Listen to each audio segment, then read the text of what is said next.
Mesdames et messieurs, bonsoir.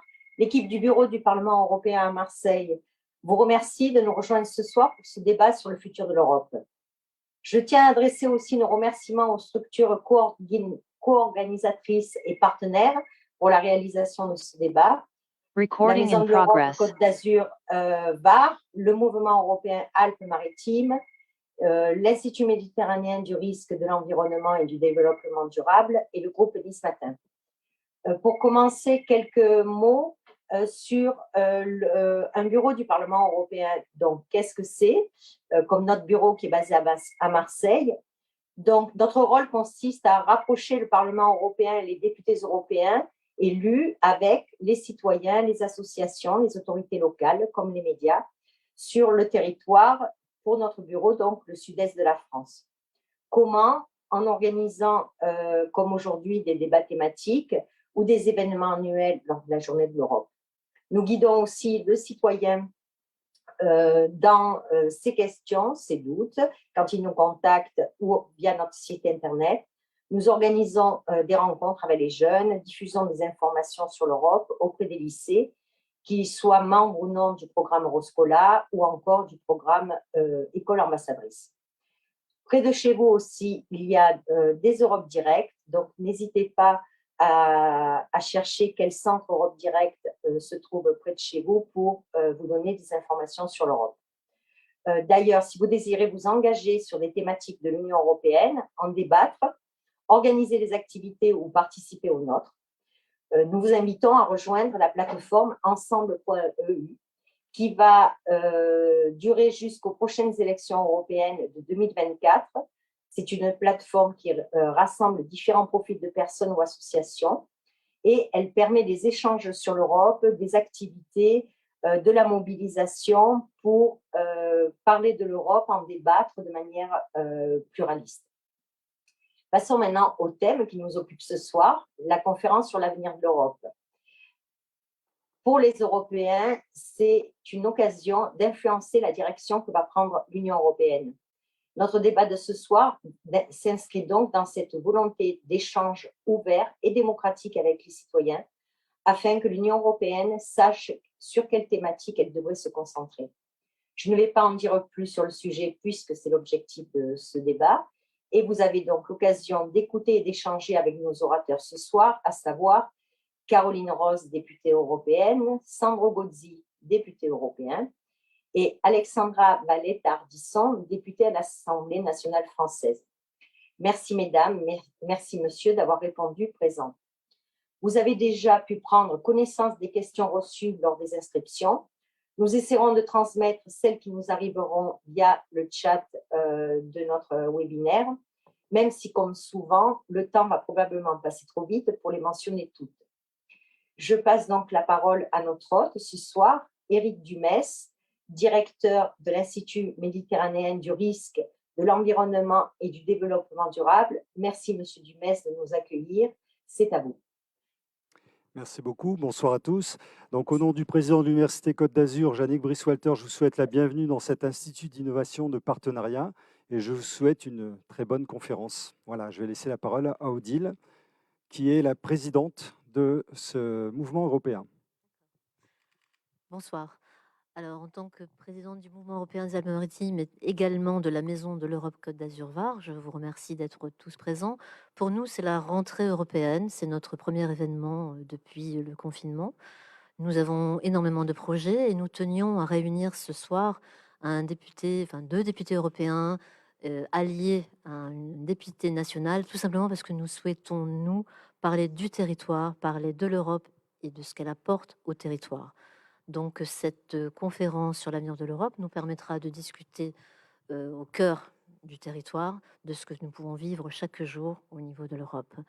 Donc je suis ravie d'accueillir moi aussi Sandro Gozzi, qui nous a fait le plaisir déjà de travailler avec nous, enfin, quand j'ai travaillé, de discuter avec nous. En général, les thématiques, vous les connaissez à peu près toutes. Madame Alexandra Valletta-Ardisson, je suis également enchantée de vous recevoir parce que c'est un plaisir d'avoir quelqu'un qui peut parler également d'Europe sur le territoire. Et je passe la parole à Christian Héot, directeur des rédactions des magazines de Nice Matin, qui va débattre avec nos invités. Je vous souhaite un bon débat à tous et une bonne soirée.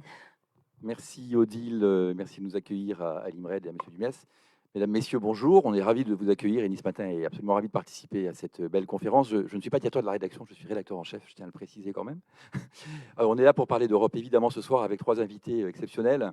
Monsieur Sandro Gozzi, vous êtes du Parti démocrate européen, vous êtes italien mais français de cœur maintenant, et vous êtes donc membre du parti Renew, c'est bien ça. Madame Valletta Ardisson, vous êtes, nous on se connaît bien, hein. Vous êtes notre député de la 4e circonscription des Alpes-Maritimes, vous avez une grande et fine connaissance des territoires.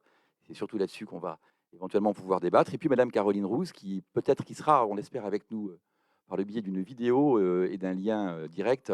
Elle est également députée au Parlement européen et Madame Rose représente le groupe des Verts ALE et siège dans de nombreuses commissions comme vous également, Monsieur Gozzi, bien sûr. Alors, avant que de poser les nombreuses questions que vous nous avez tous adressées, je crois qu'il serait bien que vous puissiez nous dresser un petit peu votre portrait de l'Europe de demain, les uns et les autres.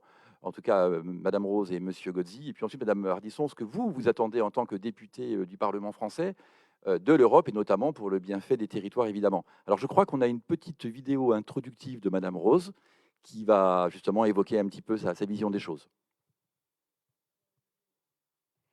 Bonjour à toutes et à tous.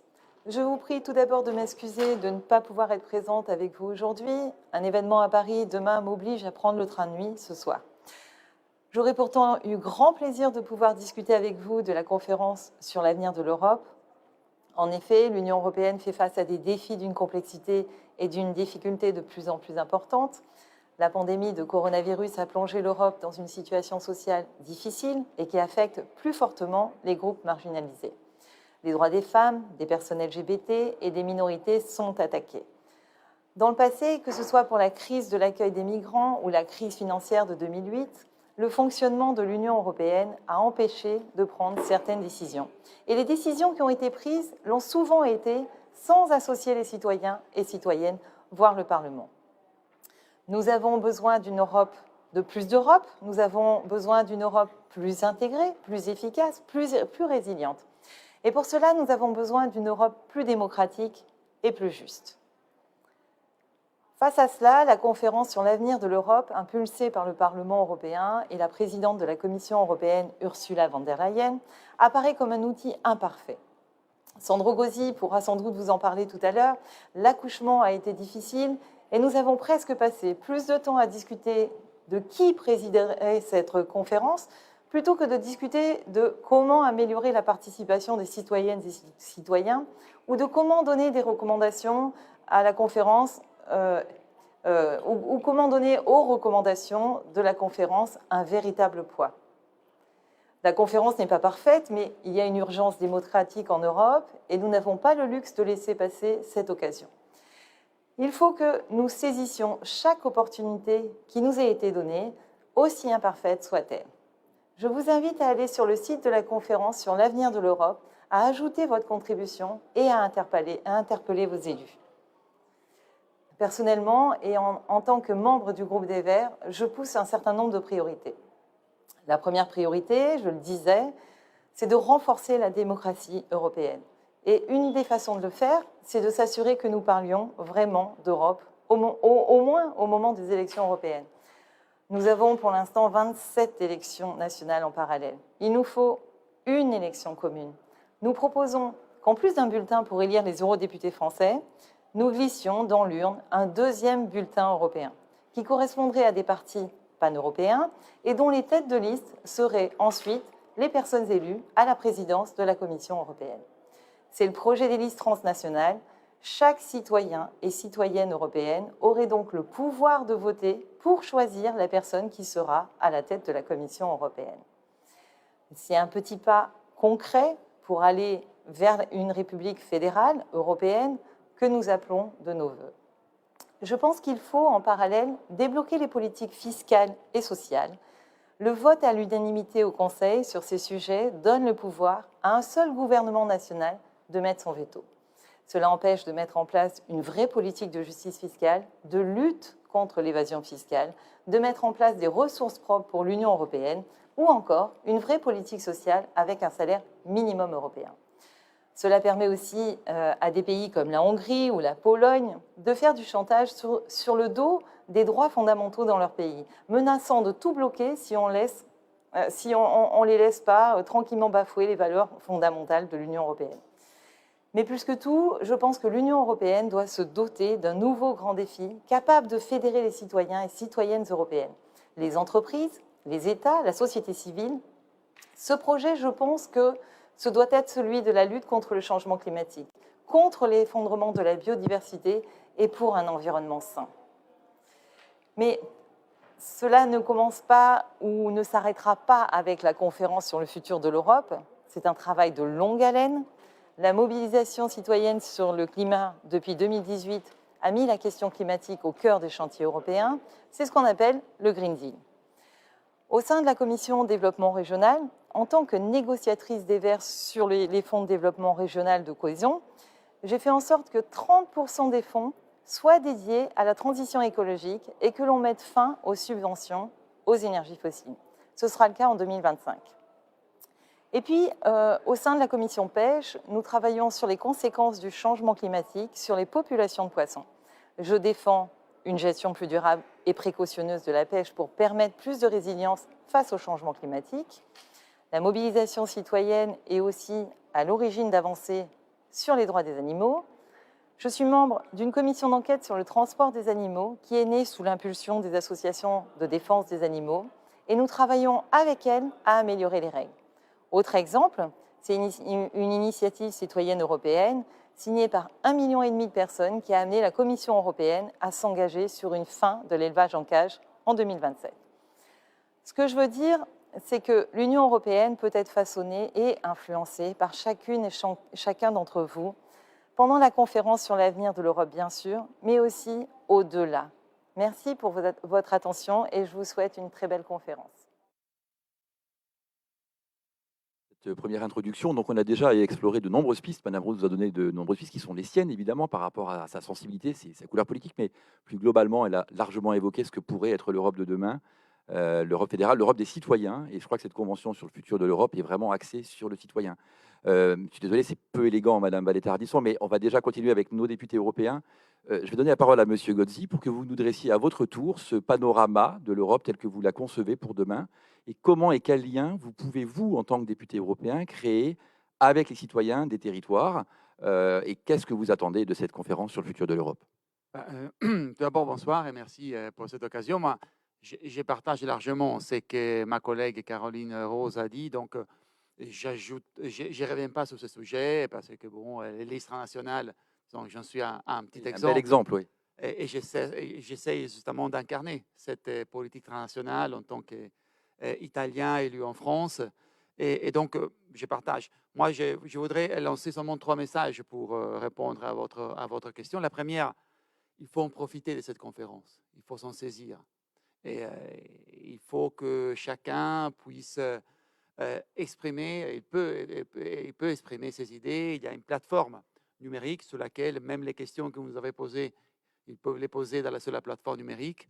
Et donc, c'est un atout et c'est un outil de participation démocratique sans précédent. C'est la première fois qu'à l'échelle continentale, on met à la disposition une plateforme numérique pour tous les citoyens pour qu'ils nous disent ce qu'ils attendent de l'Europe, ce qu'ils veulent de l'Europe, ce qu'ils ne veulent pas de l'Europe, comment ils conçoivent l'Europe de l'avenir. Et je veux rappeler aussi qu'il y a plusieurs centaines de citoyens qui ont été sélectionnés et qui vont travailler avec les représentants des citoyens, les députés européens, les députés nationaux, les ministres, justement dans des groupes de travail pour décider ensemble ce que doit être l'Europe de demain. Donc, j'ai rappelé ça parce que c'est véritablement un exercice très ouvert et je voudrais qu'il y ait la participation maximale et l'information maximale. Donc, je remercie aussi Nice Matin d'être partenaire de cette initiative.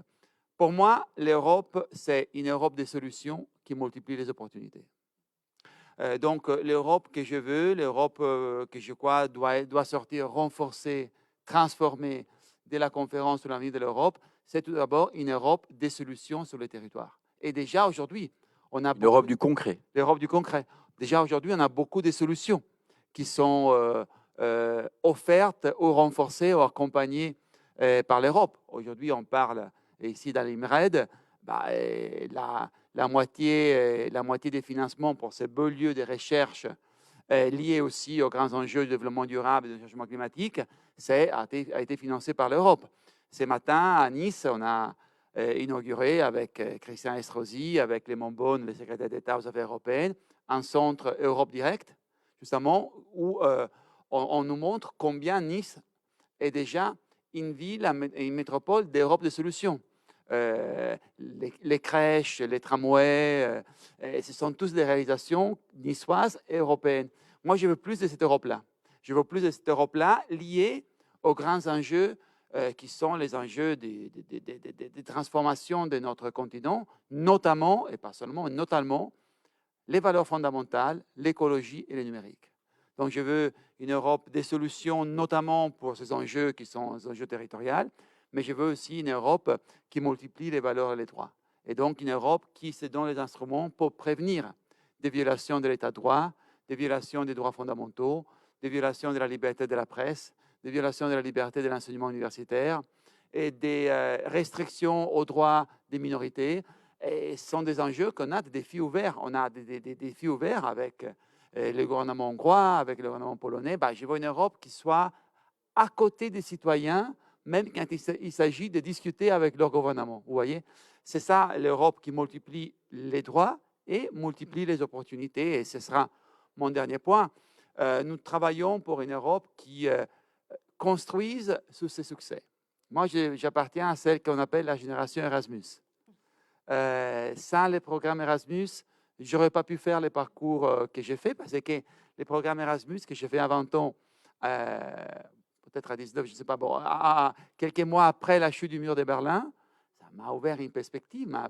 C'était la prise de conscience pour moi de ce que ça signifie être européen. Prendre ces trains de nuit, à l'époque, il n'y avait pas les low cost, donc des nuits de Bologne jusqu'à la gare de Lyon et aller à Paris. Bon, ça m'a ouvert des perspectives. Mais quel est le problème aujourd'hui?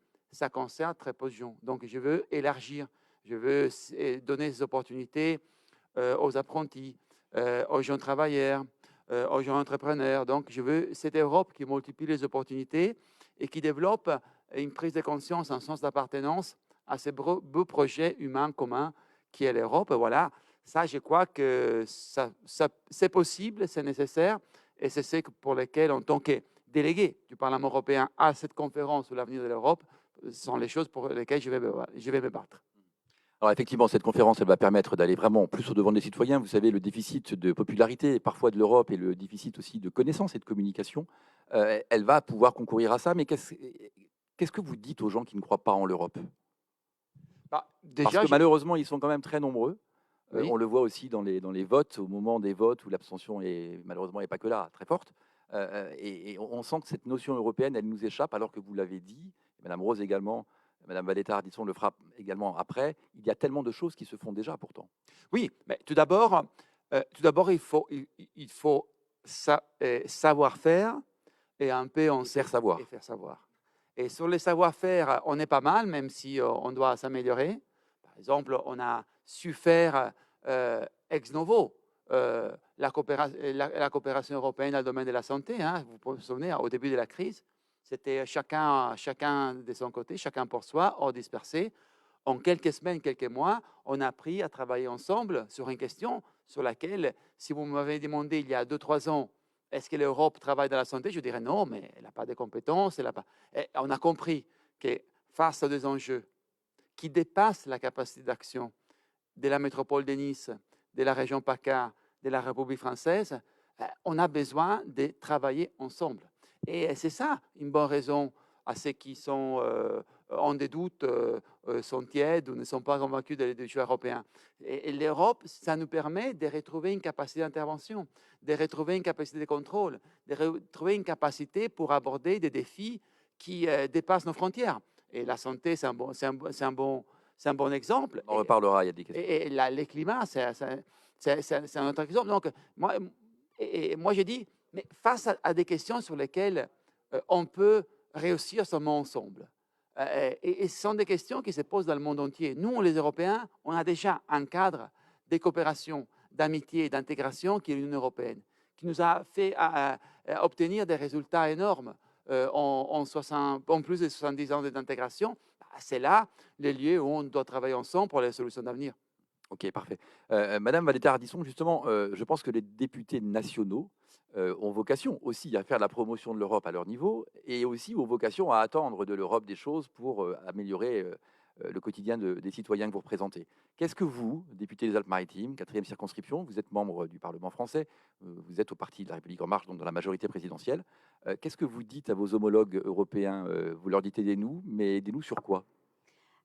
Alors moi, j'ai la chance de souvent discuter avec mes homologues, européens parce que donc je suis députée de la 4e circonscription des Alpes-Maritimes, qui a une particularité, c'est-à-dire elle représente tout l'est des Alpes-Maritimes et j'ai 2 frontières. Elle est frontalière. Ouais. J'en ai 2. J'ai l'Italie qui est, j'allais dire de plein fouet dans l'Union européenne et Monaco qui n'est pas entré intégralement dans l'Union européenne, mais qui en même temps est un pays tiers qui, fonctionne, j'allais dire pas intégralement, mais beaucoup avec la France et avec l'Europe.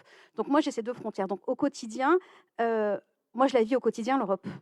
C'est-à-dire qu'on a, je vais prendre un exemple, on a plus de 45 000 personnes qui tous les jours vont travailler à Monaco. Les gens qui vont travailler à Monaco, ils viennent des Alpes-Maritimes, mais ils viennent aussi de l'Italie. Demain, il y a la commémoration des 1 an de la tempête Alex dans la Roya. Je vais passer par l'Italie pour monter dans la Roya parce que c'est plus simple. Donc cette coopération, j'allais dire, avec nos voisins, qu'ils soient italiens ou monégasques, on la vit vraiment au quotidien. Alors, je ne suis pas une spécialiste du fonctionnement des institutions et du Parlement européen. Par contre, moi, ce que j'en attends, alors effectivement, il y a faire et faire savoir. L'Europe fait déjà beaucoup. Moi, je pourrais donner tout un tas d'exemples que je vis au quotidien et qui n'ont pas été cités parce que moi, je vais parler vraiment du local. On parle de la tempête Alex. L'Union européenne, dans le Fonds de solidarité, a donné 60 millions. 60 millions pour la reconstruction de nos vallées. Ce n'est pas rien. Ça a été en plus un déblocage assez rapide. C'est significatif. L'Europe participe aussi parce que je le vis au quotidien avec les maires des collectivités. J'ai 33 communes dans ma circonscription. Quand il y a différents types de projets, les maires vont frapper aussi aux portes de l'Union européenne afin d'avoir des subventions. Donc je ne veux pas parler que d'argent parce qu'il y a tout un tas d'autres sujets, mais le financier est aussi un élément clé, j'allais dire, de cette coopération européenne. Et plus concrètement, dans les thématiques, quand on a la frontière franco-italienne, de premier plan, je vous dirais, il y a le sujet de l'immigration, qui est un réel sujet quand on est dans les Alpes-Maritimes, et plus particulièrement à l'Est, parce que c'est le point d'entrée principal d'immigration irrégulière en France. Mais vous avez l'environnement, parce qu'on a la chance d'avoir cette Méditerranée en commun avec l'Italie. Tout à l'heure, on disait que tu étais italien de naissance, mais français de cœur. Mon nom de famille, c'est Valétard. On va dire moi, je suis de naissance française, mais de cœur un petit peu italienne. Mais on se connaît un petit peu italienne. Donc, ce que je veux dire, c'est que vous allez dans ma circonscription, à Menton, à tant d'autres, on parle italien.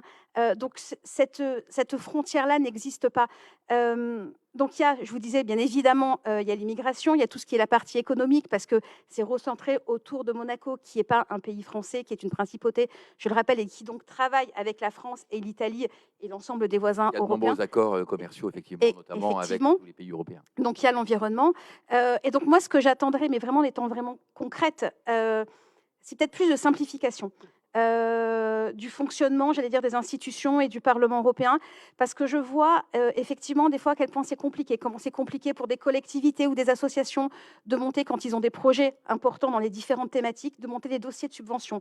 Et c'est toujours sur la partie administrative, entre guillemets, où moi je vois au quotidien réellement des difficultés. Après, pour le reste, honnêtement, ça fonctionne, même si quand il y a eu la Covid avec le premier confinement, ça a été compliqué pour les travailleurs transfrontaliers. Donc ça ne s'est pas fait instantanément. Il a fallu faire quelques allers-retours avec le Quai d'Orsay, avec nos ambassades à Rome et autres. Mais ça se fait, et ça se fait relativement facilement et rapidement, mais ce n'est pas instantané. Donc, quand il y a, par exemple, et après j'arrêterai là pour laisser la parole à toutes les personnes, mais pour prendre un exemple, quand vous avez la Covid et qu'on a un confinement en France ou en Italie et à Monaco et que ce ne sont pas les mêmes règles, c'est compliqué d'aller expliquer à un commerçant que son restaurant est fermé alors que sur la rue, juste en face, les restaurants sont ouverts. Et donc, ce qui peut créer des fois des animosités ou des choses qui sont contraires à l'esprit qui nous anime habituellement sur ce territoire. Donc, peut-être plus d'harmonisation sur certains sujets et plus de simplification sur tout ce qui est les normes, les dossiers de subvention et tout ça, parce que c'est vrai que c'est parfois compliqué. C'est compliqué en France. Je ne critique pas le Parlement européen là-dessus. On n'est pas mieux en France. C'est très compliqué, mais quand vous avez à gérer les dossiers, l'administration française plus l'administration européenne, des fois, tout devient un petit peu plus compliqué. Donc, il y a peut-être une harmonisation qui serait... D'autant que parfois, en situation d'urgence, l'Europe répond vite et bien. Donc, c'est vrai qu'on peut s'interroger et se dire, mais parfois, pour des choses très simples, il faudrait que ça aille plus vite. En tout cas, dans la tempête Alex, ils ont été très rapides. Je suis tout à fait d'accord. Moi, je crois que l'Europe à travers plusieurs crises, hein, la dernière, la crise sanitaire, a démontré une certaine résilience. Et elle a été aussi, après tout, efficace. Maintenant, il faut qu'elle devienne plus rapide et plus simple.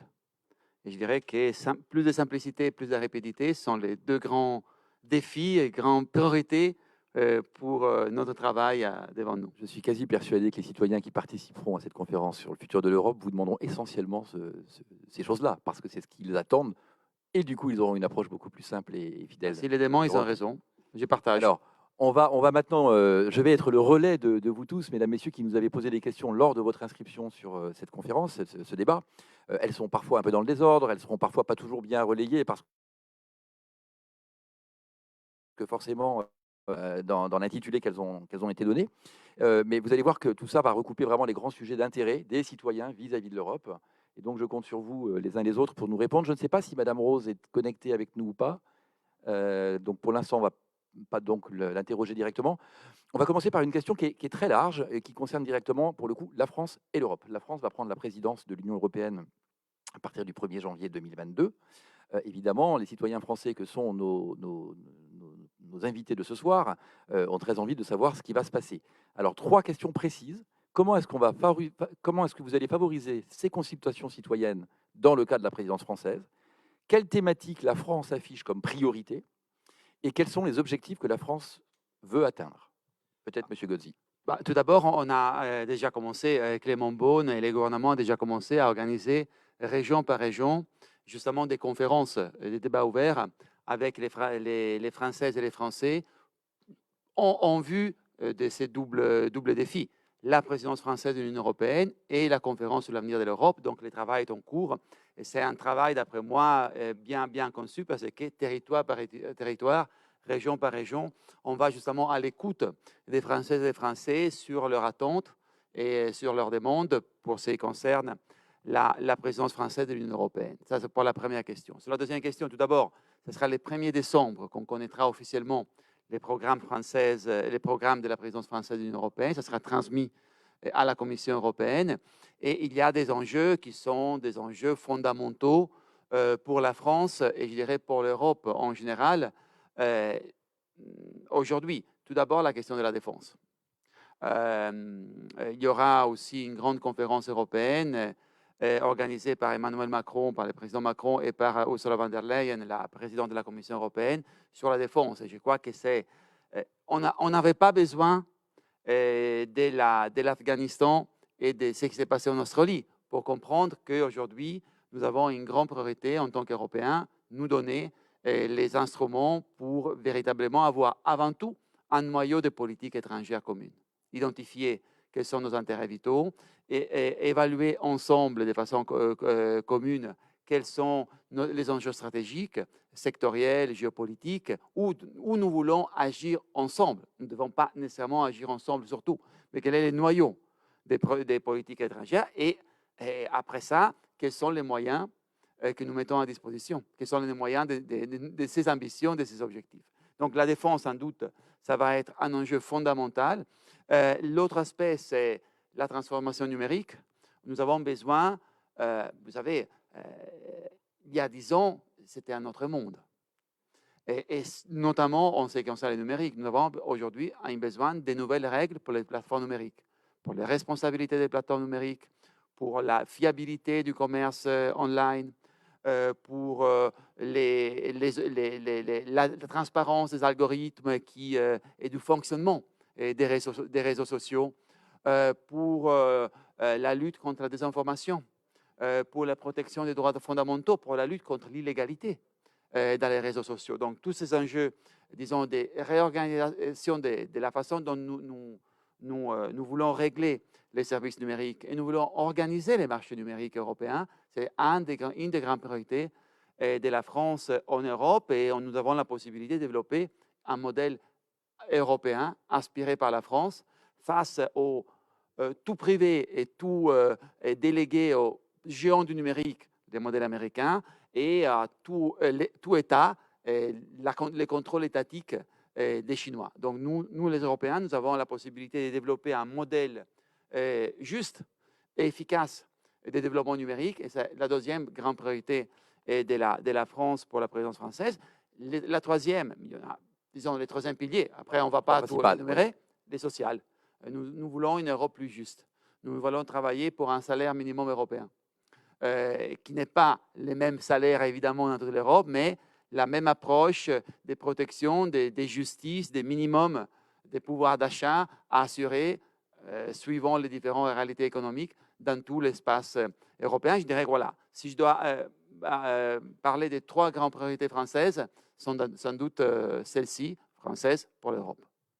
Madame Valéter-Ardisson, je crois que vous vouliez ajouter quelque chose? Oui, juste sur les 2 premiers points. La première, sur la partie consultation. La France a démontré ces dernières années que finalement, on savait faire des consultations. Je rappelle le grand débat. Alors justement, j'en profite parce que la question suivante, elle a enfoncé un peu le clou et donc vous allez pouvoir y répondre. Ou pas? Si, vous allez pouvoir y répondre, vous allez voir. Parce que finalement, les citoyens français sont toujours inquiets, encore une fois. Et ils disent, mais on ne va pas nous écouter. On va faire semblant de nous écouter, mais on ne va pas répondre à nos questions. Comment peut-on être assuré que l'Union européenne prendra en compte les suggestions des citoyens? Il y a des critiques en France sur la non prise en compte des recommandations de la Convention citoyenne pour le climat par les autorités, nous dit cette personne qui est derrière son écran ce soir. Qu'est-ce que vous lui répondez, justement? Ça va dans le droit fil de ce que vous vouliez nous dire. Alors, voilà, la France, depuis quelques années, a démontré qu'elle était en capacité, qu'elle savait consulter la population. On l'a fait dans le cadre du grand débat et j'avais eu la chance, l'honneur d'être responsable pour la région PACA et pour la Corse du grand débat. Donc, j'avais en quelques semaines organisé plus d'une quarantaine de réunions ou participé à plus d'une quarantaine de réunions un petit peu partout. Donc, on voit bien que ça, on sait faire. De ce grand débat est sorti différentes propositions, différentes suggestions dont beaucoup ont été prises en compte. Et je reviendrai sur la consultation citoyenne pour le climat, justement. On a fait des textes à l'Assemblée nationale, et donc je le dis en connaissance de cause. Sur les 146 propositions, il y en a 143 qui ont été reprises. Donc moi, je veux bien qu'on dise qu'on n'en tient pas compte, mais il y en a 143 sur 146. Il y en a 3, effectivement, qui n'ont pas été retenues, ce qui ne veut pas dire peut-être que plus tard, elles ne seront pas retenues sur différentes façons, de différentes manières, mais c'est peut-être compliqué ou... Le problème, c'est que quand on prend des décisions, il faut regarder tout le prisme et toutes les répercussions que ça peut avoir. Il y a des choses qui ne peuvent pas être mises en place instantanément, même si ce sont des choses extrêmement pertinentes. Il faut des fois du temps, il faut tout un tas de choses à mettre en place. Donc sur les 146 propositions, 143 ont été prises en compte. Et aujourd'hui, on voit bien avec le débat qui nous réunit aujourd'hui, on est dans la consultation. C'est exactement ce qu'on est en train de faire. Et donc, moi, j'ai parfaitement confiance en mes collègues européens pour porter et soutenir, et pour le groupe Renaissance et autres, pour porter et soutenir tout ce qui va ressortir de ces conférences et de ces consultations au Parlement européen. Donc, j'ai aucun doute là-dessus. Et si juste vous permettez, je voudrais juste rebondir sur la question d'avant par rapport à la défense, parce qu'à l'Assemblée nationale, je suis membre de la commission défense et forces armées. Donc, juste, Florence Parly, notre ministre, ça fait des mois et des mois qu'elle travaille pour cette Europe de la défense. L'Europe aujourd'hui est déjà présente avec des missions civiles et militaires, plus de 16 missions civiles et militaires un petit peu partout. L'Europe est présente et dans ces 16 missions, il y en a plus de 6 qui sont sur vraiment la partie militaire. Donc aujourd'hui, l'Europe est déjà présente. Alors c'est vrai qu'il faut aller plus loin, mais c'est vrai que tous les États ne sont pas d'accord. C'est vrai que on a, nous, en France, des spécialités. On est très, très fort parce que j'ai fait un rapport dessus sur la cyberdéfense et la cybercriminalité. On est très, très fort en cyberdéfense, ce qui n'est pas toujours le cas de tous nos voisins et autres. Donc, il va falloir qu'on sache ce qu'on veut mettre en commun. Parce que nos amis d'un jour, peut-être un jour, peuvent, on ne sait jamais, donc il faut qu'on fasse attention. On touche quand même à la sécurité nationale, qui pour moi doit primer sur la sécurité européenne. La sécurité nationale est toujours la priorité pour moi. Donc c'est compliqué, mais le gouvernement français, la ministre de la Défense, veut vraiment aller vers cette j'allais dire, Europe de la défense. Effectivement, le premier semestre 2022, sous la présidence d'Emmanuel Macron, il y a une grande commission, enfin une conférence qui est destinée à ça. Donc je pense qu'on va y arriver, mais c'est compliqué déjà de se mettre tous d'accord. Et donc, comme on n'arrive pas à se mettre forcément, et qu'on n'arrivera peut-être pas rapidement à se mettre tous d'accord, il y a déjà des accords bilatéraux qui sont en cours. La France avec l'Allemagne et l'Espagne. Donc, il y a déjà une amorce, j'allais dire, qui est faite avec ceux qui ont envie de partager en commun leur savoir-faire et de défendre. Donc, c'est en cours, mais c'est vrai que c'est compliqué des fois sur des sujets si stratégiques de se mettre tous d'accord. On va essayer d'avancer un peu plus vite sur vos réponses, si vous le voulez bien, pour qu'on donne un maximum de questions. Il y a une concomitance, nous dit quelqu'un qui nous pose cette question, au premier semestre 2022, avec la présidence de la France de l'Union européenne, mais également cette conférence qui va débuter sur l'avenir de l'Europe, et puis les élections présidentielles françaises. Et alors, notre invité nous dit, notre participant à cette soirée nous dit, est-ce un risque ou une opportunité pour faire avancer les positions françaises? En gros, est-ce que l'élection présidentielle française ne va pas occulter les dossiers européens? Je dirais ni l'un ni l'autre, dans le sens que la présidence française de l'Union européenne contrairement à ce que certains disent, n'a pas été décidée par Emmanuel Macron il y a 2 ans pour être aidé dans la campagne présidentielle. Elle a été décidée il y a 13 ans. Et je ne crois pas qu'il y a 13 ans, Macron savait déjà qu'il aurait été président de la République dans ce semestre. Donc, tout d'abord, ça. Et là, donc, c'est les hasards du calendrier et c'est aussi les choix que nous avons faits. Nous avons voulu lancer cette conférence sur l'avenir de l'Europe. C'était une proposition d'Emmanuel Macron dans la lettre Renaissance du 2 mars 2019. Sur cette base, nous avons fait une campagne électorale, notre liste Renaissance ici en France. Sur cette base, nous avons convaincu notre groupe Renew Europe. Sur cette base, nous avons demandé cet engagement avant de la voter et de l'élire président de la Commission européenne à Ursula von der Leyen. Et nous avons poussé du jour 1. Mais il y a eu des résistances. Il y a certains qui étaient opposés. Il y a certains qui voulaient reporter. Et ceci nous a fait perdre 1 an des tractages pour lancer la conférence. C'est pour cela qu'on l'a lancé seulement en juin.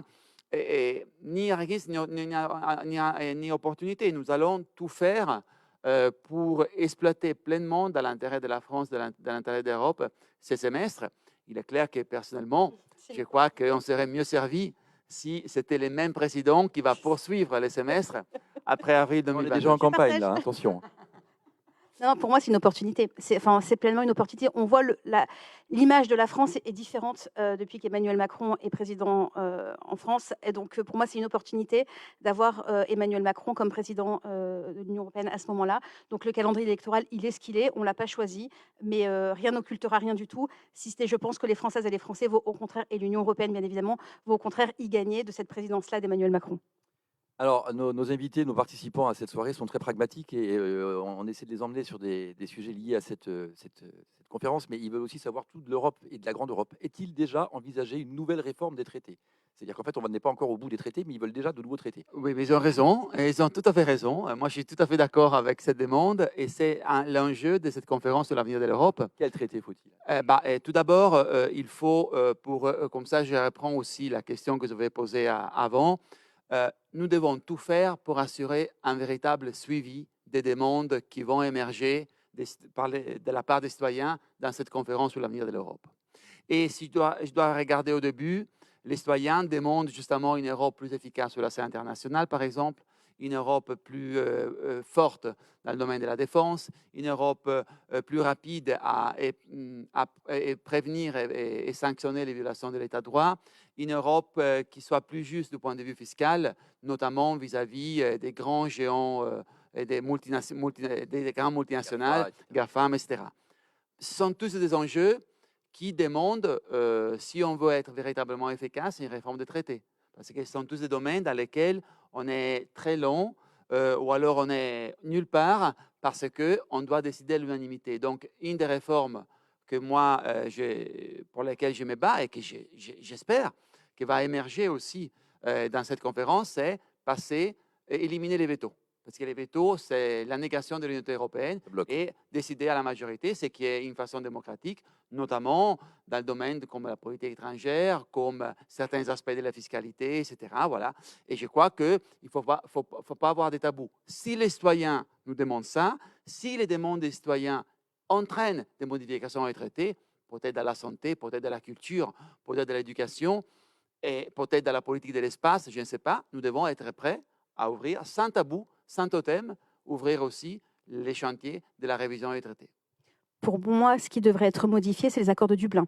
En termes d'immigration, on a un réel sujet là-dessus qui fait que les premiers pays entrants sont les pays, j'allais dire, entre guillemets, responsables, ce qui a pu créer des crises, j'allais dire, en Italie.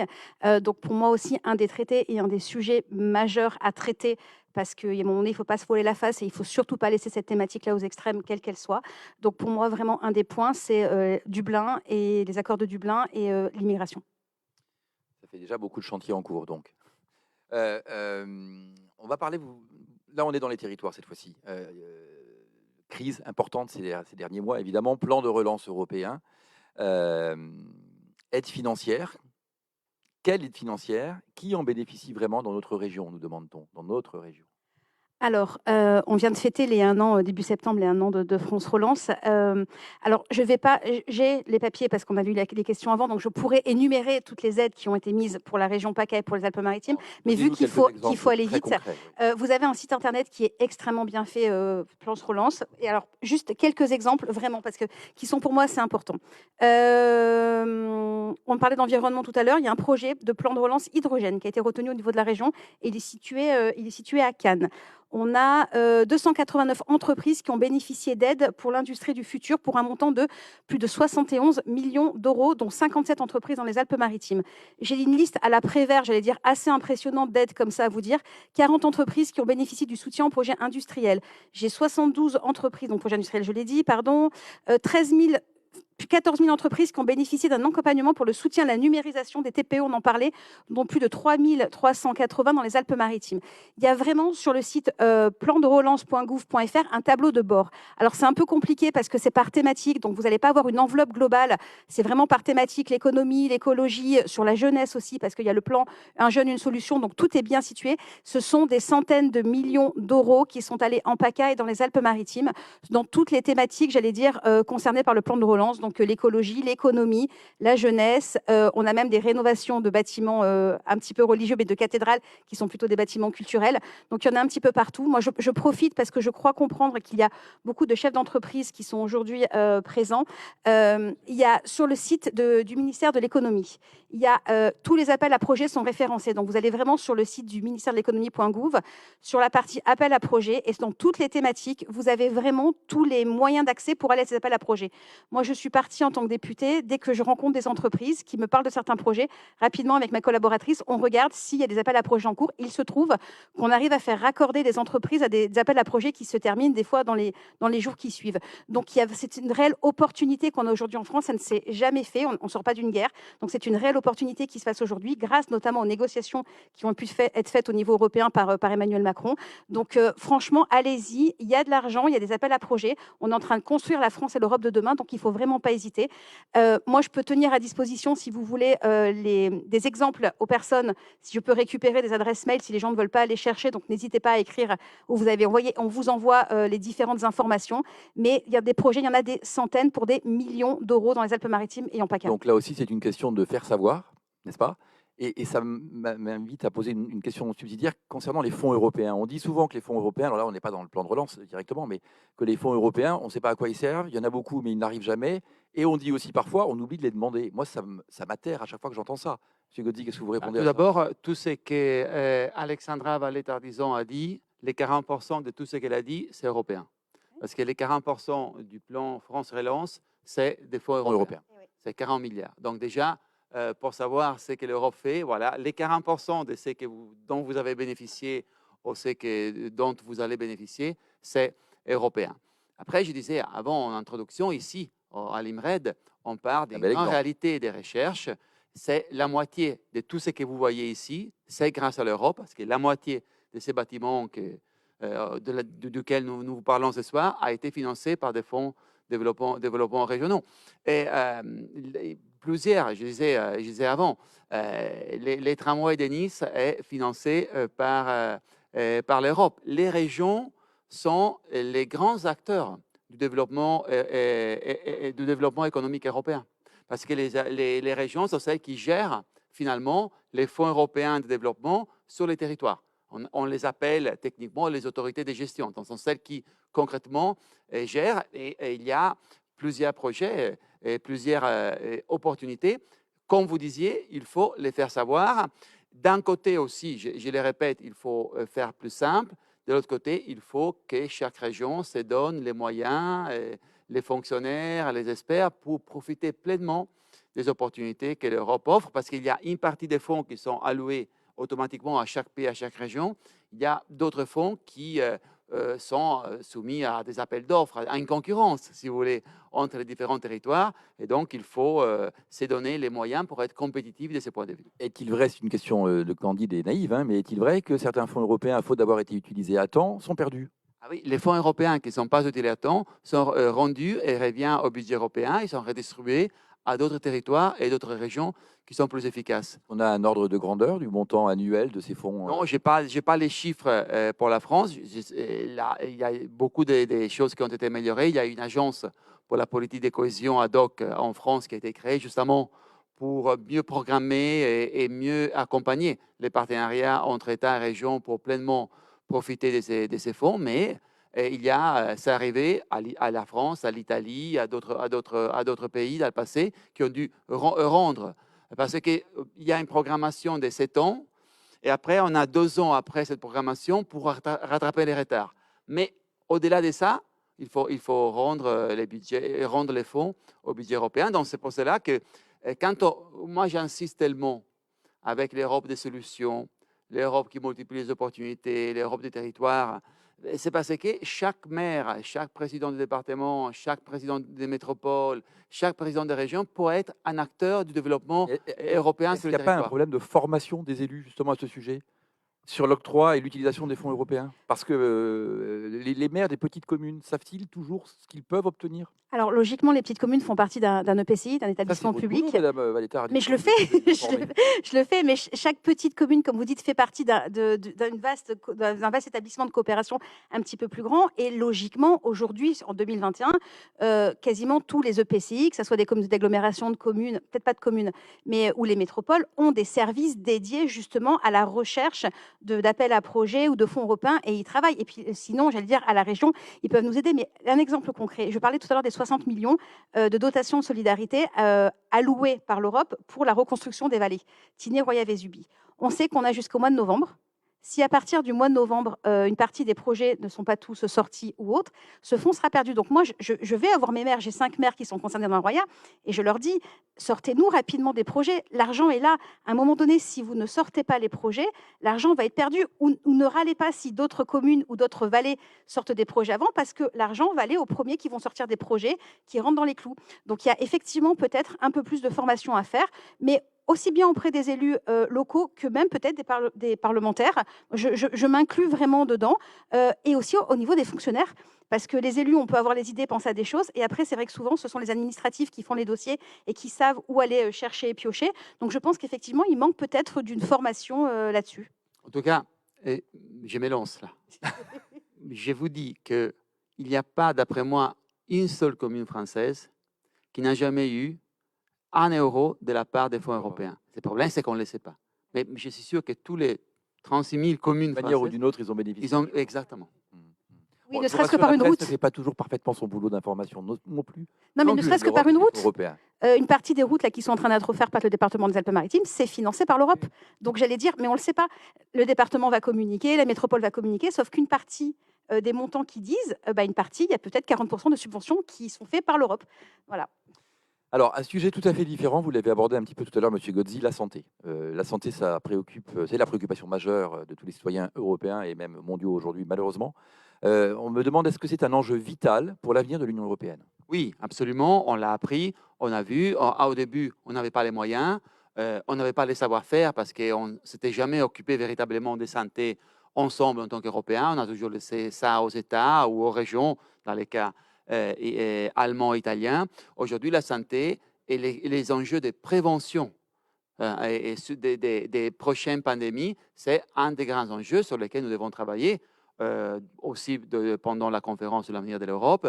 Et c'est une question fondamentale. Nous avons décidé de créer une agence européenne justement qui doit évaluer l'état de préparation des différents États, différents territoires pour prévenir les prochaines pandémies, pour mieux travailler ensemble.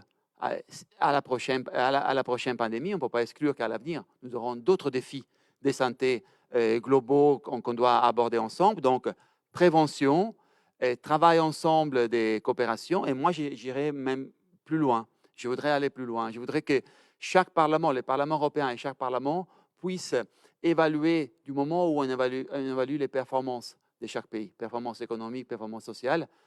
On doit intégrer les performances sanitaires et on doit intégrer aussi la façon dont chacun de nous, chaque de nos États se prépare au niveau des défis sanitaires. C'est quelque chose que nous avons appris. Nous devons et nous pouvons faire ensemble au niveau européen. Et après, la question de la solidarité.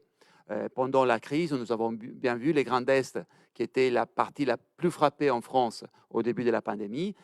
Les patients ont été envoyés au Luxembourg, ont été envoyés en Allemagne, ont été même envoyés en Suisse, qui est un partenaire, même si pas membre de l'Union européenne. Ce type de solidarité, partage du fardeau parfois, c'est fondamental et on doit mieux les structurer. Et donc, on doit développer des nouvelles formes de coopération entre régions, de coopération transfrontalière.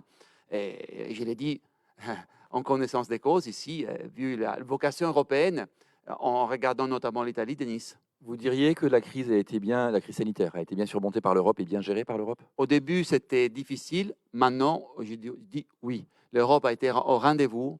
L'Europe, aujourd'hui, c'est les continents qui gèrent le mieux la question des vaccins. On a retrouvé une capacité de produire des vaccins. On a évité que la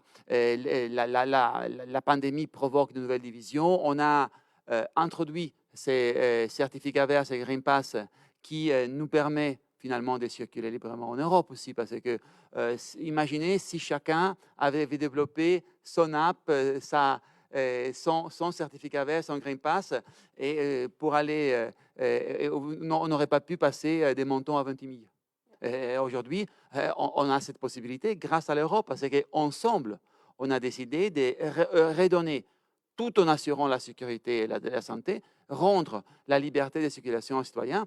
Donc, de ce point de vue, je crois que l'Europe était largement au rendez-vous et maintenant, on est en train aussi de retrouver cette capacité industrielle de production au début, on avait l'impression que les États-Unis géraient mieux que nous, que les Britanniques géraient mieux de nous. Aujourd'hui, on est les premiers producteurs de vaccins sur la scène globale et on est aussi les premiers qui aident les pays les moins développés parce qu'évidemment, si on ne partage pas les vaccins, on ne sortira jamais de la pandémie. On l'a vu avec les variants. Sur tout ça, l'Europe est protagoniste et je crois que nous pouvons être fiers et satisfaits, mais il faut toujours préparer l'avenir et améliorer encore plus notre capacité de prévention dans le domaine de la santé. Petit bémol quand même sur le Green Pass, tiré d'une expérience personnelle, mais que beaucoup ont dû connaître. C'est-à-dire que oui, il y a le Green Pass européen et tous les pays demandent le même Green Pass, mais certains pays demandent plus ou moins. Et dans la simplification européenne, est-ce que ça c'est logique?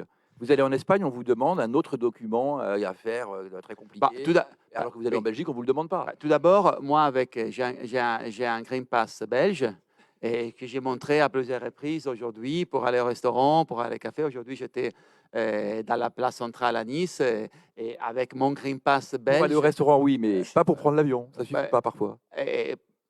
Jusqu'à maintenant, moi, pour aller en Italie et pour venir en France en avion en train de Bruxelles, j'ai pu utiliser les Green Pass et ce n'était pas un obstacle. On a risqué de rater, encore une fois, et de vivre un désastre touristique européen si on n'avait pas introduit les Green Pass. Pourquoi il y a ça? Nous, au Parlement européen, on aurait voulu avoir les Green Pass, point barre. Au Conseil, chaque gouvernement, plusieurs gouvernements étaient très concernés parce qu'ils sortaient d'une période extrêmement difficile dans laquelle finalement on a appris quelque chose de nouveau chaque jour. Ils ont voulu garder la possibilité d'introduire des demandes supplémentaires parce qu'ils avaient peur de ne pas avoir assez d'instruments juridiques dans le cas d'une recrudescence de la pandémie. Mais je crois que ça, c'est un pas en avant considérable que nous avons fait. Madame Valletta, vous vouliez dire quelque chose? Oui, moi, juste 2 petits points très rapidement. Je pense qu'il nous faut une très grande humilité en sortant de cette crise sanitaire qu'on vient de connaître. Et tu l'as dit, on a réussi à relocaliser en Europe des unités de production de vaccins. Mais je pense qu'il faut qu'on se dise qu'il y a tout un tas d'autres médicaments qu'on ne produit plus aujourd'hui en France ou en Europe et que cette crise doit justement nous servir à refaire venir en Europe et en France certaines unités de production. Donc je pense que ça, c'est un véritable enjeu aussi. Je sais que vous y travaillez, je sais que le président de la République y travaille, mais il y a vraiment le fait de relocaliser chez nous toutes les productions des médicaments, j'allais dire de première nécessité vitale. Et on parle des grandes thématiques, mais en médecine, moi je reviens au local et au territoire, on a l'humain. Et Et moi, par exemple, à l'hôpital de Breil ou à l'hôpital de Menton, c'est en France, on a besoin des soignants italiens. Et parce qu'en fait, on n'a pas suffisamment de soignants français qui, aujourd'hui, veulent aller y travailler ou peuvent y travailler. Donc, on fait venir des soignants italiens.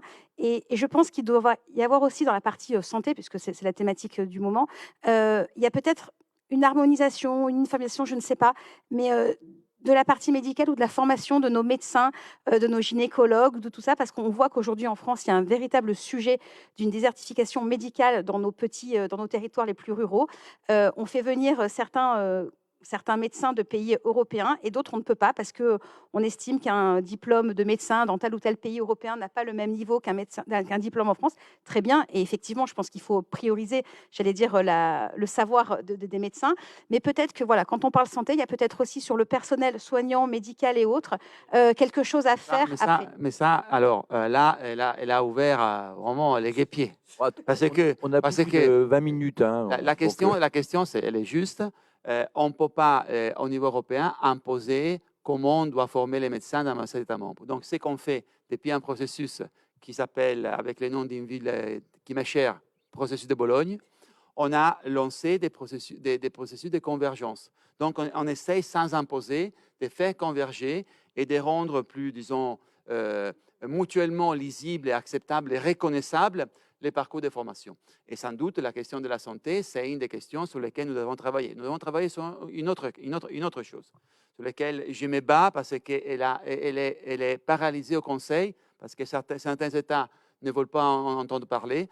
Souvent, la coopération entre régions transfrontalières, elle a des obstacles parce qu'il y a des législations différentes, parce qu'il y a des règlements différents. Et ça, il faut nous donner un nouveau cadre dans lequel, en voie exceptionnelle, on n'applique pas telle ou telle autre législation si ceci est un obstacle à la coopération transfrontalière. Et moi, je crois que dans le domaine de l'environnement, de la santé et des infrastructures, c'est une question que nous devons résoudre et c'est une des choses... Encore un traité, alors à nouveau, encore un traité sur la question. Non, c'est tout simplement... il y a une proposition de loi, on l'appelle règlement, mais il y a une proposition de loi au niveau européen qui donne la possibilité et qui établit les cadres, les modalités qu'on doit suivre pour surmonter des obstacles législatifs ou administratifs, quand, par exemple, on ne peut pas coopérer assez de la santé entre Nice et Gênes. Okay? Et on doit avoir un cadre, une boîte à outils qu'on peut utiliser pour surmonter ces obstacles qui, souvent, et c'est un bon exemple, bloquent des formes de coopération, des mouvements, des libertés, des solidarités. Et j'espère que je vais convaincre beaucoup de gouvernements qui ne veulent pas ça de façon incompréhensible, parce qu'on a vu combien, pendant la crise sanitaire, on l'a rappelé, on a vu combien ça aide. Et finalement, même sur l'immigration, excusez-moi, mais je vais vous le dire, on a quand même amélioré les choses entre France et Italie. Parce que les gendarmes et les carabiniers travaillent beaucoup mieux maintenant. On a une brigade mixte. Il y avait quelques années, c'était un des points de forte tension entre France et Italie. Aujourd'hui, on travaille ensemble. Donc, disons, la frontière n'est plus un lieu de division. Entre Européens, c'est un lieu de coopération, un lieu où nous devons développer des nouvelles coopérations, qu'il s'agit des Alpes, qu'il s'agit des tunnels, qu'il s'agit de la santé, qu'il s'agisse des transports, qu'il s'agisse de l'immigration. Ce sont les frontières extérieures sur lesquelles nous devons travailler beaucoup mieux et plus et de façon plus efficace ensemble en tant qu'Européens. Mais je plus sois à 100%. On est au niveau local, on essaie même de travailler. Alors, je ne sais pas si ça sera la forme un district européen ou je sais pas. Mais sur l'est des Alpes-Maritimes, avec la partie frontalière italienne et la principauté, on essaie justement de passer, enfin pas outre, mais de régler ces problèmes de législation différentes pour l'environnement, pour les transports, pour tout ça. On est dessus. C'est souvent beaucoup plus simple de régler les problèmes entre voisins qu'au niveau des États. Oui, mais il n'y a rien d'officiel des fois. Des fois, il n'y a rien d'officiel. Des fois, c'est des accords de bonne intelligence. Alors, il y a quelques questions de type, ne m'en veuillez pas, chers amis qui nous regardez, de type un peu généraliste que je ne poserai pas parce que vous avez déjà répondu, notamment sur comment les collectivités locales et les régions peuvent-elles davantage se faire entendre pour définir les axes prioritaires de l'UE. On en a parlé. Quel projet de société envisagez-vous de proposer aux Européens? C'était le propos introductif. En revanche, une question très intéressante, un tout petit peu abordée aussi, mais j'aimerais bien qu'on revienne dessus. Quelle politique industrielle européenne pour enfin un jour faire émerger un géant mondial européen du numérique? dans la stratégie, tout d'abord, quand on parle de politique industrielle aujourd'hui, en 2021, on parle avant tout, pas seulement, mais avant tout numérique et climat. Donc, les choix que nous avons faits des transitions écologiques, les choix que nous avons faits de fixer la neutralité carbone en 2050, les choix que nous avons faits de développer un modèle industriel et réglementaire numérique européen, ce sont des choix profonds des politiques industrielles. Donc, d'un côté, il faut développer ces marchés numériques à travers des nouvelles règles qui puissent faire émerger des belles réalités numériques européennes. De l'autre côté, il faut aussi faire des choix lourds des politiques industrielles. On a Gaia-X, c'est le projet de cloud européen. Nous sommes en train de travailler entre Français, Allemands, Italiens pour développer un cloud européen. Nous sommes en train de développer ce qu'on appelle l'acte de la gouvernance sur les données. Nous devons développer, tout d'abord, assurer une protection de nos données personnelles. On parlait avant de la sécurité. La sécurité des données personnelles est fondamentale. Mais de l'autre côté, nous devons aussi développer un marché et une industrie des données non personnelles. Parce que les échanges entre recherche, université, industrie, entre chercheurs, entrepreneurs, ce sont l'autre élément, c'est l'autre élément pour faire émerger des géants numériques européens. Et je crois que nous devons avoir exactement cette ambition et de faire pas seulement un modèle européen, disons des réglementaires européens, mais aussi une véritable industrie numérique européenne.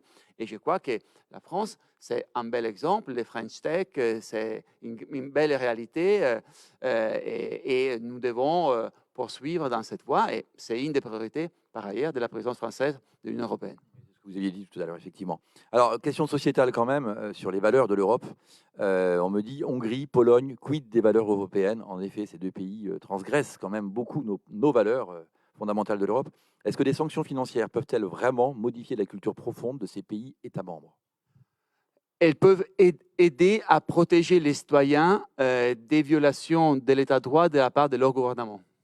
Et moi, je suis convaincu que c'est un des grands défis que nous devons aborder. Et je crois que, vous savez, quand on parle d'identité européenne, l'identité européenne, c'est quoi? On vient de cultures différentes. On parle des langues différentes. On a des histoires différentes. Ce qui nous unit vraiment, ce sont les valeurs fondamentales. C'est l'état de droit. Ce sont les libertés. C'est ça qui fait l'identité européenne. Et aujourd'hui, ces valeurs sont bafouées à l'intérieur de l'Union européenne. Et donc, nous devons nous donner des instruments plus efficaces pour prévenir ces violations et pour les sanctionner. Et moi, je suis convaincu qu'on ne peut pas être, et je pense à la Hongrie, je pense à la Pologne, avant tout, parce que c'est là qu'aujourd'hui la situation est particulièrement grave. On ne peut pas jouer les pro-européens quand il s'agit d'avoir des dizaines de milliards d'euros du budget européen, et ce sont ces fonds qui ont permis les succès polonais et hongrois, et après jouer les jeux nationalistes quand il s'agit de respecter l'état de droit et les libertés fondamentales. Donc, je crois que les sanctions financières sont un instrument important et c'est pour cela qu'on a réussi à introduire une nouvelle règle en lien entre la possibilité de recevoir des fonds et le respect de certaines règles, l'indépendance des juges, la lutte contre la corruption, etc. Après, est-ce que ceci suffit? Non. Ceci doit aller de l'avant avec un effort culturel. Moi, je dis toujours, vous savez, les questions... Ces mesures semblent tièdes quand même. Quand on n'est pas député européen et que nous, on est de l'extérieur, on a le sentiment quand même que l'Europe ne se bouge pas vraiment, pour parler un peu vulgairement. Si l'Europe s'est bougée, on n'aurait pas eu besoin, dans ces 2 ans, d'introduire ces règles qui permettent de suspendre l'octroi des fonds en cas de violation de l'état de droit. Justement parce que nous aussi, au début de la mandature européenne, nous avons fait le constat que l'Europe ne faisait pas assez, n'avait pas assez d'instruments. Et moi, je crois qu'il faut aller plus loin. D'un côté, il y a l'instrument de la sanction. De l'autre côté, il faut sans doute faire un travail culturel. Et il faut faire un travail culturel parce qu'il est clair que nous sommes très déçus de l'attitude d'une partie des pays qui ont adhéré à l'Union européenne en 2004. Parce que finalement, nous pensions que naturellement, la démocratie et les valeurs fondamentales allaient être respectées par ceux qui étaient du mauvais côté du mur de Berlin. Et finalement, nous avons vu que vraiment dans ces pays-là, il y a un travail culturel à faire, d'explication, des rencontres, et que c'est fondamental. Vous savez, pour moi, la sécurité des valeurs passe d'un côté par la sécurité des moyens pour assurer ces valeurs, de l'autre côté aussi pour un effort culturel. Vous croisez régulièrement à Bruxelles ou à Strasbourg, j'imagine, vos homologues hongrois ou polonais. Vous êtes à l'aise? Ils sont à l'aise avec vous? Vous en discutez? Ce sont des sujets que vous abordez en dehors des cénacles et des grandes décisions. Ce sont des sujets qu'on aborde et la question sur laquelle on n'est pas d'accord, le fait qu'ils disent c'est une ingérence. Mêlez-vous de vos affaires. Et moi, je dis non, non. Vous avez signé un pacte quand vous avez adhéré à l'Union européenne selon lequel ceci n'est pas une ingérence. Ceci est un devoir. Moi, en tant que parlementaire européen, et un parlementaire européen représente les citoyens de l'Union, pas seulement les Français. Et moi, en tant que parlementaire européen, j'ai les devoirs et j'ai aussi les droits de m'occuper et de me préoccuper, de m'occuper à temps et des droits, des libertés des citoyens dans toute l'Union européenne. Donc, vous avez adhéré à un grand projet humain et politique quand vous avez adhéré librement à l'Union européenne qui prévoyait que les institutions européennes doivent s'occuper du respect de l'état de droit et des libertés fondamentales dans tout l'espace européen. Donc, ce n'est pas une ingérence. Ce n'est pas une ingérence. C'est ça la question fondamentale. La question fondamentale, c'est qu'ils essayent de mettre une division totale entre l'espace européen et les espaces démocratiques nationaux. Mais il n'y a pas cette division. L'Europe, c'est justement des travailler ensemble. L'Europe à deux vitesses et à Absolument, absolument. C'est la rencontre entre les démocraties nationales, c'est l'ouverture des démocraties nationales, c'est l'ouverture des espaces des valeurs. Et donc, on a, pas seulement, on ne fait pas de l'ingérence, mais on fait notre devoir à nous occuper de ça. Alors, une question post-Brexit maintenant. La France a jugé mercredi 29 septembre inacceptable les décisions britanniques d'octroi de licences de pêche et des bateaux français, bien en deçà des exigences de Paris, qui appellent à un front commun des pays européens contre Londres. Y aura-t-il un front commun entre les États membres, comme le demande Gabriel Attal, le porte-parole du gouvernement français? Nous demande-t-on.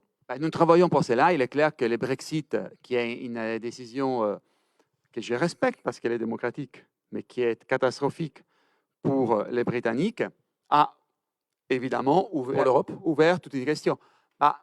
Pour l'Europe, évidemment, c'était mieux d'avoir une grande puissance, avec une grande puissance comme le Royaume-Uni avec, mais c'est le Royaume-Uni qui a beaucoup plus à perdre, qui est en train de perdre et qui perdra beaucoup plus. D'ailleurs, nous nous occupons du Brexit pour protéger nos intérêts. Et d'ailleurs, nous travaillons justement pour protéger les intérêts des pêcheurs français dans le nord de la France, dans la Manche, en Bretagne, en Normandie, etc. Mais les Brexit en tant que grande question, on n'en parle plus. Ce n'est plus notre affaire, c'est l'affaire des Britanniques. Mais il est clair qu'il y a le fait qu'après plus de 40 ans de coopération, d'espace commun, tout d'abord, une frontière est tombée, et ça nous demande un effort. Et la pêche, c'est une des questions sensibles pour lesquelles nous nous battons chaque jour et pour lesquelles nous avons obtenu des résultats et nous voulons obtenir encore plus de résultats et prétendre de nos amis britanniques qui respectent leur engagement. Parce que dans les accords sur le Brexit, ils ont assumé des engagements qu'ils doivent respecter. Nous sommes déterminés à protéger nos intérêts là-dessus. Alors, on parle d'une Europe plus solidaire et plus souveraine. Nous écrit-on hier les avions américains choisis par la Pologne et aujourd'hui la fameuse affaire des sous-marins qu'on a légèrement évoquée tout à l'heure également, australiens, a démontré une fois de plus le manque de solidarité entre les États membres. Comment voyez-vous la suite des relations entre l'Europe et les États-Unis d'Amérique? Là, on revient à une question plus précise, mais oui. Allez-y. Moi, je crois que déjà l'entretien entre Joe Biden et Emmanuel Macron a indiqué des points de départ pour repenser la relation entre Européens et Américains. Je vois tout d'abord un point très positif, mis noir sur blanc, très positif, pas pour nous parce que nous le savions déjà, très positif pour nos partenaires. Quand je dis nos partenaires, en regardant l'Allemagne, l'Italie, la Pologne, Joe Biden lui-même, il dit c'est l'intérêt des Américains que les Européens fassent plus et mieux ensemble dans le domaine de la défense. Jusqu'à maintenant, à chaque fois qu'on proposait l'autonomie stratégique, à chaque fois qu'on proposait des projets de défense européenne, vous aviez toujours des voix qui s'élevaient, notamment à Berlin, Rome et aussi à Varsovie. Ah, mais nous sommes dans le partenariat transatlantique. Il n'y a pas d'incompatibilité. On n'a pas à choisir. Évidemment, nous voulons rester dans l'Alliance transatlantique sur un pied d'égalité. Et de l'autre côté, nous voulons devenir des adultes dans le domaine de la défense et de la sécurité, donc nous assurer beaucoup plus nos engagements. Aujourd'hui, il n'y a pas de solidarité, il n'y a pas une approche commune dans l'industrie de la défense. Non, parce qu'on n'a pas une véritable stratégie de défense commune. On a commencé à faire des choses ensemble. On a finalement un fonds européen pour la défense, des 7 ou 8 milliards d'euros, qui nous sert à développer des projets communs dans le domaine de la défense.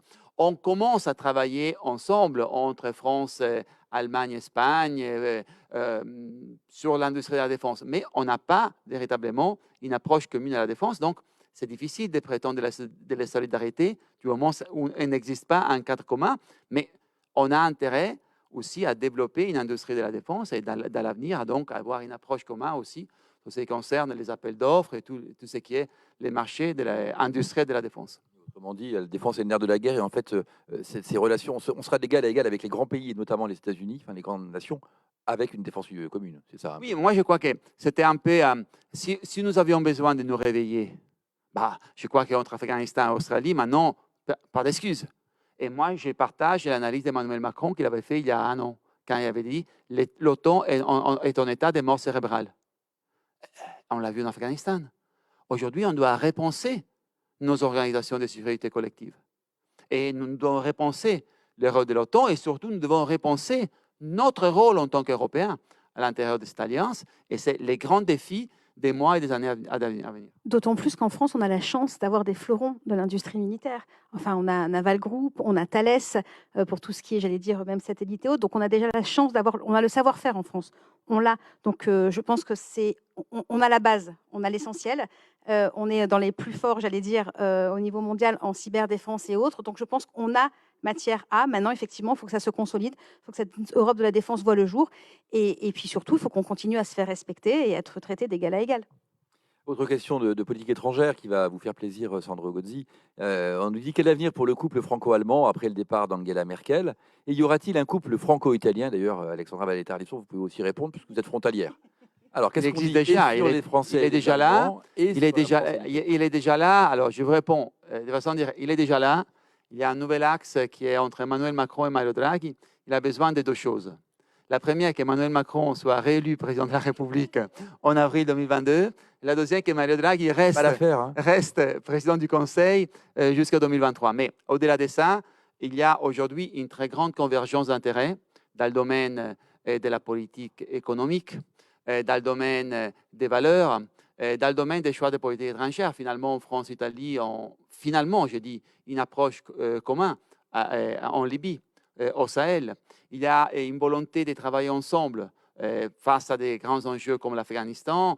Mario Draghi, qui préside aujourd'hui, et cette année, les G20, veut donner aussi une dimension politique à la coopération de la G20, à laquelle, je vous rappelle, il y a la Russie, il y a la Chine, il y a tous les soutiens d'Emmanuel Macron, et Mario Draghi sera un grand soutien d'Emmanuel Macron, président de l'Union européenne.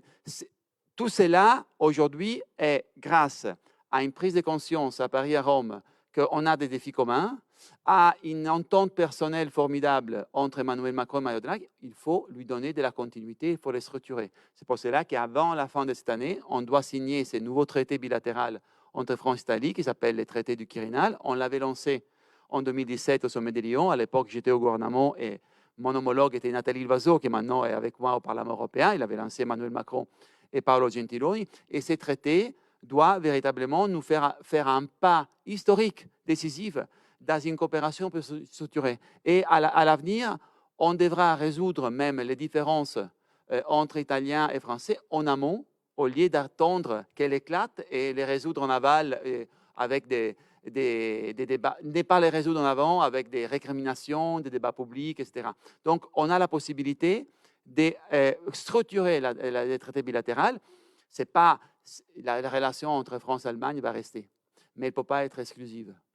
pour la construction de l'Europe de demain. Moi, je Et suis c'est le convaincu. bon moment avec le départ d'Angela Merkel, justement, pour C'est le recréer bon de moment. nouvelles alliances Absolument. et sortir de ce Ah, seul Absolument. Moi, je crois que l'Europe doit s'appuyer sur un trépied qui est ouvert. Et les trépieds, pour des raisons industrielles, culturelles, politiques, c'est France, Allemagne, Italie, mais un trépied ouvert à tous ceux qui veulent nous rejoindre dans cet effort collectif. Et je crois qu'on a une grande occasion. Et certes, le départ d'Angela Merkel et la transition en Allemagne, d'après moi, pourrait nous favoriser ces nouvelles relations à laquelle je crois profondément. Après, sur le terrain, moi, je peux dire que ça fonctionne et que ça fonctionne bien et que ça fonctionne même mieux que lors du Oui, temps beaucoup tout à de l'heure. Salvini. C'est une évidence, mais pour tout un tas de sujets. On l'a vu pendant la gestion de la crise, on l'a vu sur l'immigration. Il y a une brigade mixte qui a été mise en place à la frontière franco-italienne. Enfin, voilà, c'est historique et ça fonctionne très, très bien. Donc, au niveau local, j'allais dire, Vous sentez ce rapprochement? mais on le sent et je pense qu'indépendamment d'intérêts industriels et autres, on a 2 individus, 2 hommes qui s'apprécient vraiment et qui ont tous 2 à cœur, j'allais dire, de sauvegarder l'essentiel de leur pays, mais en même temps de travailler en bonne intelligence. Donc ils ont les 2 l'essentiel et vous parliez de couple et ça m'a fait sourire parce qu'il y a un grand journal allemand qui leur a donné un petit surnom en fait, il appelle les Dracons en fait, un mélange entre Draghi et Macron et c'est le nom que ce journal donne à chaque fois au couple, tellement on va dire ils s'entendent bien, ils parlent, je dis pas toujours d'une même voix, mais souvent ils trouvent des accords en commun et c'est normal en fait, ça correspond aux intérêts économiques, sociaux et évidents du territoire. Donc ça fait du bien et ça fait plaisir et je peux vous assurer qu'au niveau local, on le sent bien. Alors, on a reçu quelques questions pendant notre intervention, notre débat, donc on va terminer avec ça. Alors, 2 d'entre elles, vous y avez déjà répondu. La communication en France du fonctionnement de l'Union européenne ainsi que des actions de l'Union européenne sont trop méconnues. On a déjà expliqué pourquoi. Vous en avez accepté l'augure et reconnu qu'en effet, il y avait un vrai déficit là-dessus. Et puis également, comment l'UE peut permettre la survie des petits pêcheurs artisanaux par rapport aux grandes structures. Ça aurait été une excellente question pour Madame Rouse, mais malheureusement, et on est vraiment désolé pour elle, mais on n'arrive pas à se connecter. Mais vous y avez aussi répondu à travers une question sur la pêche. Alors, on va terminer par contre à une question absolument d'actualité et qui conclura, à mon avis, très bien ce qu'est l'Europe de demain. Face à la hausse des coûts de l'énergie que connaît la France et d'autres pays, que peut faire l'Union européenne pour régler ces augmentations qui freinent le pouvoir d'achat des citoyens? Quelle attitude face à la Russie, producteur de gaz? Faut-il favoriser les droits de l'homme ou l'approvisionnement supplémentaire de l'Union européenne en gaz? En fait, il y a 2 questions en une, mais je trouve que c'est très révélateur de ce qu'est l'Europe aujourd'hui. Oui, tout d'abord, il faut absolument, et l'approche européenne aussi aux interventions économiques nationales, aux aides d'État, etc., heureusement, pendant la crise, a évolué. Et aujourd'hui, il est clair que chaque gouvernement, comme l'a fait le gouvernement français, comme l'a fait le gouvernement espagnol, comme l'a fait le gouvernement italien, doit intervenir pour soutenir les ménages, les entreprises face à cette, disons, flambée des prix de l'énergie. Secondo, il est clair que ceci est lié au choix des transitions écologiques et des transitions climatiques qu'on a fait. Et ceci c'est un grand choix de politique industrielle qui doit aussi nous donner une plus grande autonomie énergétique. Donc, qu'il soit les choix des renouvelables, les choix énergétiques et aussi la diversification des approvisionnements énergétiques. Et là, on a eu récemment un point de divergence considérable avec l'Allemagne pour ce qui concerne Nord Stream 2. Donc, c'est nouveau gazoduc qui doit allier la Russie et l'Allemagne pour ce qui concerne les gaz. Moi, je crois qu'il faut être cohérent avec les constats stratégiques que nous avons faits il y a quelques années. Nous avions dit, en tant qu'Européens, nous devons diversifier les voies d'approvisionnement énergétique, y compris du gaz. Mais finalement, les choix de Nord Stream 2, c'est un choix qui est en contradiction avec cette nécessité de diversification. Donc, c'est ça. D'un côté, choix industriel, énergie renouvelable, développement durable. De l'autre côté, un choix géoéconomique qui doit être cohérent avec ce que nous avions dit il y a quelques années. Eh bien, écoutez, c'est sur ces belles paroles qu'on va terminer. Merci infiniment. On a beaucoup parlé d'Europe, beaucoup parlé d'Europe en bien, et je pense qu'on a montré à tous les gens qui nous ont suivis ce soir à quel point l'Europe pouvait être utile, contrairement à certaines idées reçues, et comment elle pouvait encore s'améliorer. Vous avez eu l'honnêteté de nous l'expliquer. Madame Baletta-Ardisson, de son côté, nous a remarquablement fait part aussi des attentes des citoyens, des territoires, et puis on voit bien qu'entre parlementaires nationaux et parlementaires européens, La fusion est totale. Merci à tous ceux qui nous ont accompagnés aujourd'hui, à la Maison de l'Europe bien sûr, à l'IMRED qui nous a accueillis, au bureau du Parlement européen qui est co-organisateur. Et puis on aura le plaisir de se revoir certainement prochainement pour une future conférence. Merci à tous. Merci.